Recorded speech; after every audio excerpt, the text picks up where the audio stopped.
কালীন সরকারের যুব ও ক্রীড়া বিষয়ক উপদেষ্টা আসিফ মাহমুদ তিনি তার নিজের ভেরিফাইড ফেসবুক আইডিতে একটা পোস্ট দিয়েছেন। সে পোস্টে উনি বলেছেন শেখ মুজিব জাতির পিতা নন। তারপর তিনি আরও লিখেছেন একটি দেশের জাতির পিতা কে হবে সেটা নির্ধারণ করবে সেই দেশের জনগণ, কোনো ফ্যাসিস্ট রাজনৈতিক দল নয়। তারপর তিনি আরও লিখেছেন শেখ মুজিবুর রহমানকে যদি দেশের মানুষ জাতির পিতা মনে করত তাহলে 5 আগস্ট বিপ্লবী ছাত্র জনতা তার ভাস্কর্য ভেঙে ফেলত না।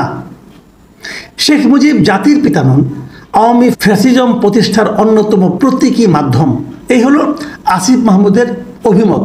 তো একজন মানুষের একটা অপিনিয়ন থাকতেই পারে, সেটা নিয়ে আমার কোনো বক্তব্য নাই। এই অপিনিয়নে আমি বিরোধিতা করতে পারি, আমি সমর্থনও করতে পারি, যদিও আমি ব্যক্তিগতভাবে আমার অভিমতটা একটু পরে জানাচ্ছি। তো এটুক পড়ার পর আবার আজকেই আরেকটা নিউজ আমি পড়লাম। সেই নিউজে এই অন্তর্বর্তীকালীন সরকারের উপদেষ্টা মণ্ডলীতে যে দুজন ছাত্র প্রতিনিধি আছিলেন তার মধ্যে একজন আসিফ মাহমুদ, আরেকজন যিনি ছিলেন নাহিদ ইসলাম, ওনার একটা বক্তব্য পেলাম। উনি সাংবাদিকদের সচিবালয়ে আজকে বিভিন্ন প্রশ্নের উত্তরে যে কথাটা বলেছেন, উনি বলেছেন অন্তর্বর্তীকালীন সরকার বঙ্গবন্ধু শেখ মুজিবুর রহমানকে জাতির জনক মনে করে না।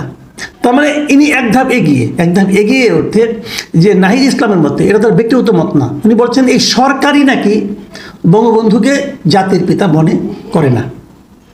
তো এই সরকার এটা মনে করে না, এই তথ্যটা আমাদের কাছে নতুন, আমার কাছেও নতুন। আমি শুনিনি এ পর্যন্ত যে সরকারের অন্য কোনো আপনার সদস্য, অন্য কোনো উপদেষ্টা কিংবা তারা ক্যাবিনেট মিটিংয়ে এরকম কোনো সিদ্ধান্ত নিয়েছেন যে এই সরকার বঙ্গবন্ধুকে জাতির পিতা মনে করে না। আমি এটা পাইনি কোথাও। উনি দাবি করেছেন উনি সরকারের তথ্য বিষয়ক উপদেষ্টা, অথবা উনি এটা বলতে পারলে আমি মনে করি এটা সরকারের বক্তব্য। আমি জানি না সরকারের অন্যান্য উপদেষ্টা এই বিষয়ে কী মত পোষণ করেন, কিন্তু যেহেতু নাহিদ ইসলাম দাবি করেছেন, যদি অন্য কেউ এই ব্যাপারে কোনো প্রতিবাদ না করে তাহলে আমরা বুঝে নিব হ্যাঁ এটা সরকারি অভিমত। এবং সেখানে উনি একই কথা বলেছেন।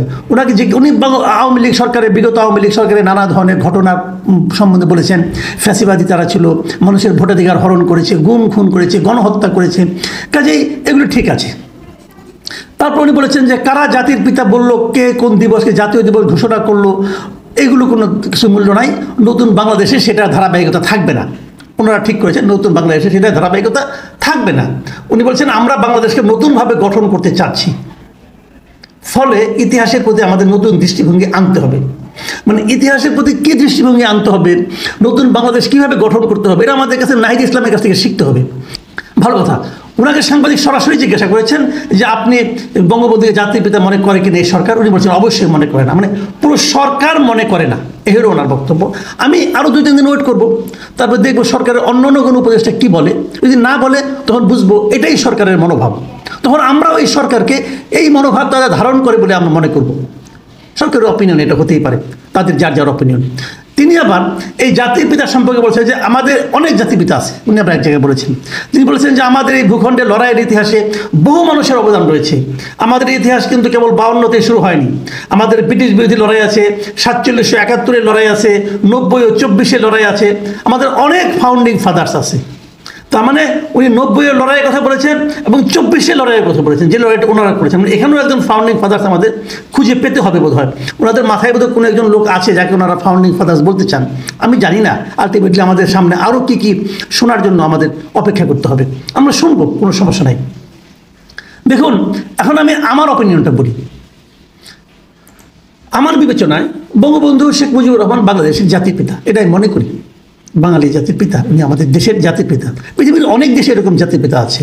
জাতির পিতা থাকতে হবে এর মধ্যে কোনো গ্যারান্টি নাই। অনেক দেশে আবার জাতির পিতা নাই। পাকিস্তানে আছে, ভারতের একজন আছে, যদিও তারা ওনাকে সরাসরি ফাদার অফ নেশন বলেন না, বাট ওনারা আগে সেভাবে মূল্যায়ন করেন। আমেরিকাতেও আছে একজন। আবার অনেক দেশে নাই। না থাকাও কোনো সমস্যা না, থাকাও কোনো সমস্যা না, কিন্তু থাকলে পরেই সেটাকে বাদ দিতে হবে, এটা আমি দেখি। দেখুন, মহাত্মা গান্ধীর ইন্ডিয়ার উনি যে রাজনীতি করতেন, ইন্ডিয়ার বর্তমান যারা শাসক আছে তারা তার সম্পূর্ণ বিপরীত রাজনীতি করে। মহাত্মা গান্ধীকে হত্যা করেছিলেন নাথুরাম গডসে। এখন যারা আছেন বিজেপি, তারা বলতে গেলে নাথুরাম গডসেকে একজন বড় জাতীয় নেতা বলে মনে করে, কিন্তু তারপরেও তারা কিন্তু নাথুরাম গডসেকে কিন্তু মহাত্মা গান্ধীর উপরে স্থান দেয়নি। মহাত্মা গান্ধী আছেন। কোনো সমস্যা তো নাই, ওনারা ওনাকে মেনে নিয়েছেন। আর আমাদের এখানে শেখ হাসিনা একটা সরকার চালিয়েছেন 15 বছর। এই সরকারকে আমিও স্বৈরাচারী সরকার হিসেবেই বলি। এই সরকার মানুষের গণতন্ত্রকে হরণ করেছে, একথা বহুবার পাবলিকলি আমি বলেছি। তার আগের থেকে আমি সহ আরও অনেক সাংবাদিক, অনেক লোক এই হাসিনা সরকারকে স্বৈরাচারী সরকার হিসেবে আখ্যায়িত করত। ওনাদের এই ক্যাবিনেটের একজন মেম্বার প্রফেসর আসিফ নজরুল, ওনার একটা মাঝখানে আমি একটা লেখা পড়লাম 2020 সালে, যখন নাকি মুজিব বর্ষ তারা পালন করছিল, তখন এই আসিফ নজরুল বলেছিলেন যে বঙ্গবন্ধুকে ভালোবাসতে মুজিব বর্ষ লাগে না। সেই লেখাটা আপনি পারলে পড়েন। উনিও তখনও কিন্তু তার ফেসবুকে একটা স্ট্যাটাস দিয়েছিল। সেই স্ট্যাটাসে উনি কিন্তু কীভাবে কথাগুলি বলেছেন যে বঙ্গবন্ধু সম্পর্কে, এই যে উনি লিখেছিলেন, বঙ্গবন্ধুকে ভালোবাসি সাধারণ বিচার বুদ্ধি থেকে, গণপরিষদ বিতর্ক করে উপলব্ধি করেছি সব আত্মত্যাগ তিনি করেছেন স্রেফ সাধারণ মানুষের কষ্ট দূর করার জন্য। এটা কিন্তু আসিফ নজরুলের বক্তব্য। এবং আসিফ নজরুল বঙ্গবন্ধুকে মহান নেতাই মনে করেছেন। উনি যেটা বলেছেন যে ওনাকে আরো বড় বানাতে যে এই সরকারগুলো ওনাকে ছোট করে দিচ্ছে, ওনাকে পূজা করতে যে এই লোকগুলি তাকে ছোট করে দিচ্ছে, উনি এই লাইনে গিয়েছেন। এটাই হওয়া উচিত। বঙ্গবন্ধুর ইমেজ প্রতিষ্ঠা করতে যে ওনার কন্যা শেখ হাসিনা আসলে বঙ্গবন্ধুকে হত্যা করেছে। জায়গায় জায়গায় বঙ্গবন্ধুর স্ট্যাচু নির্মাণ করে বঙ্গবন্ধুকে উনি পদদলিত করেছে। আমাদের ওই ক্রিয়া উপদেষ্টা উনি যেটা বলেছেন, উনি যে সহজ একটা প্রমাণ দিয়েছেন, যদি উনি জাতির পিতা হতেন, যদি উনি সর্বজন শ্রদ্ধেয় হতেন, তাহলে ওনার মূর্তিকেও ভাঙতো না। কথাটা ঠিক না মিস্টার আসিফ, একদমই ঠিক না। বঙ্গবন্ধুর স্ট্যাচুগুলো যেটা ভাঙা হয়েছে, সেটা ভাঙা হয়েছে শেখ হাসিনার দুর্নীতির প্রতীক হিসাবে মনে করে।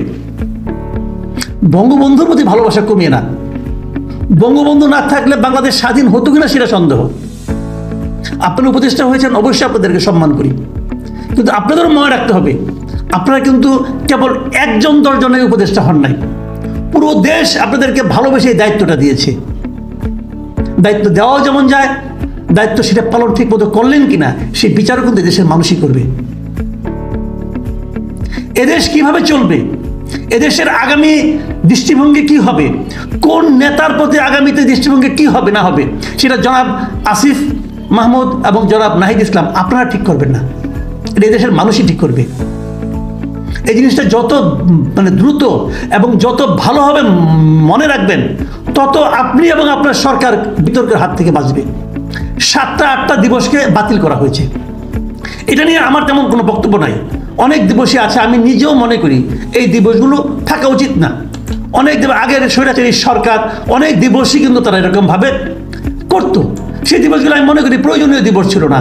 মায়ের জন্মদিন, অমুকের জন্মদিন, এমনকি শেখ মুজিবের জন্মদিন, যেটা আমি সেটারও পক্ষে না। দেখুন, আমি কিন্তু এইমাত্র বললাম যে বঙ্গবন্ধুকে আমি জাতির পিতা মনে করি, কিন্তু 17 মার্চ ওনার জন্মদিবস পালন করতে হবে, জাতীয় শিশু দিবস পালন করতে হবে, এটাও আমি মনে করি না। এটা খুব একটা জরুরি না।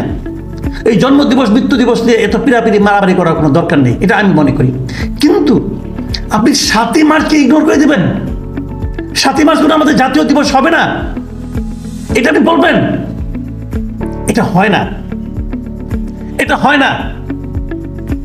বিষয়গুলোকে এত সহজভাবে, এত ন্যারো দৃষ্টিকোণ থেকে দেখা ঠিক না। আমি আপনাদেরকে অনুরোধ করব, আপনাদের উপদেষ্টা মণ্ডলীতে অনেক মেধাবী লোক আছে, পড়াশোনা করা লোক আছে, একটু ওনাদের সঙ্গে আলাপ করুন। মনে রাখবেন, এদেশের মানুষ মাথা তুলতেও সময় নেয় না, মাথায় তুলতেও সময় নেয় না, নামাতেও সময় নেয় না। অন্যকে অপমান করে আপনি কখনো সম্মানিত হতে পারবেন না। আরেকটা কথা বলে শেষ করি, আমি শুরু থেকে একটা কথা বলি, আমরা একটা বিভক্ত জাতি চাই না। যে কাজটা আওয়ামী লীগের শেখ হাসিনা সরকার করেছিল, সেই জাতিটাকে ভাগ করে দিয়েছিল। সে আওয়ামী লীগ একদিকে স্বাধীনতার পক্ষ বিপক্ষ বলে, চেতনার কথা বলে দেশটাকে 2 ভাগ 3 ভাগ করে ফেলেছিল। জামাতকে নিষিদ্ধ করছিলেন, ঠিক করেননি। বিএনপিকে সন্ত্রাসী দল বলার চেষ্টা করছিলেন, সেটাও ঠিক করেননি।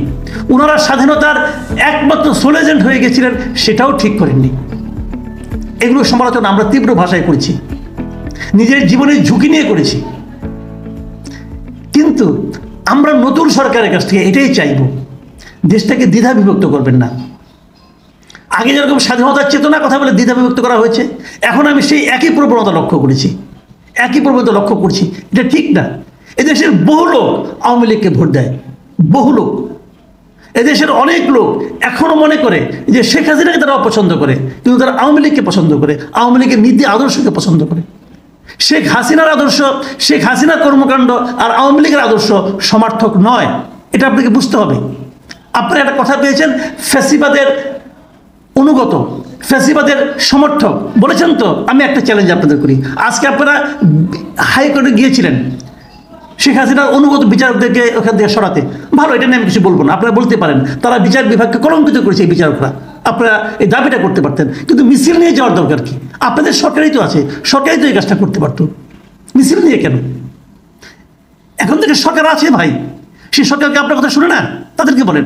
কিন্তু পাশাপাশি আমি যে কথাটা বলতে চাই, এই ফ্যাসিবাদ সরকার, শেখ হাসিনা সরকারকে টিকিয়ে রাখার জন্য সবচেয়ে বেশি ভূমিকা রেখেছিল কারা? আদালতের এই বিচারকরা নয়, সচিবালয়ের আমলারা। পারবেন তাদেরকে সরাতে? চ্যালেঞ্জ, পারবেন? হাসনাত আব্দুল্লাহকে চ্যালেঞ্জ, সাজিদ আলমকে চ্যালেঞ্জ, পারবেন? আপনাদের দুইজন লোক, এই নাহিদ ইসলাম এবং আসিফ মাহমুদ, সারাদিন যাদের সঙ্গে বসে বসে কাজ করেন, যে সমস্ত সচিবদের সঙ্গে বসে, এরা প্রত্যেকে শেখ হাসিনা সরকারকে টিকিয়ে রাখার জন্য নিজেদের ধন, মান, প্রাণ সব দিয়েছে। পারবেন তাদের বিরুদ্ধে আন্দোলন করতে? পারলে করেন, করে দেখান। প্রিয় দর্শক, আমি একটা কথা বলি, অনেকে বলেন যে আমি কোন দল, আমি আওয়ামী লীগ করি না ভাই, আমি বিএনপি করি না, আমি এই অন্তর্বর্তীকালীন সরকারের সমর্থক ওইভাবে করি না, আমি জনগণের পক্ষের লোক। এই যে সেই জনগণ কি ভাবে, আমি একজন জনগণ হিসাবে সেই কথাটাকে প্রতিধ্বনি করতে চাই। এটা নিয়ে পরে আরও বলবো। আজ এ পর্যন্তই। আল্লাহ।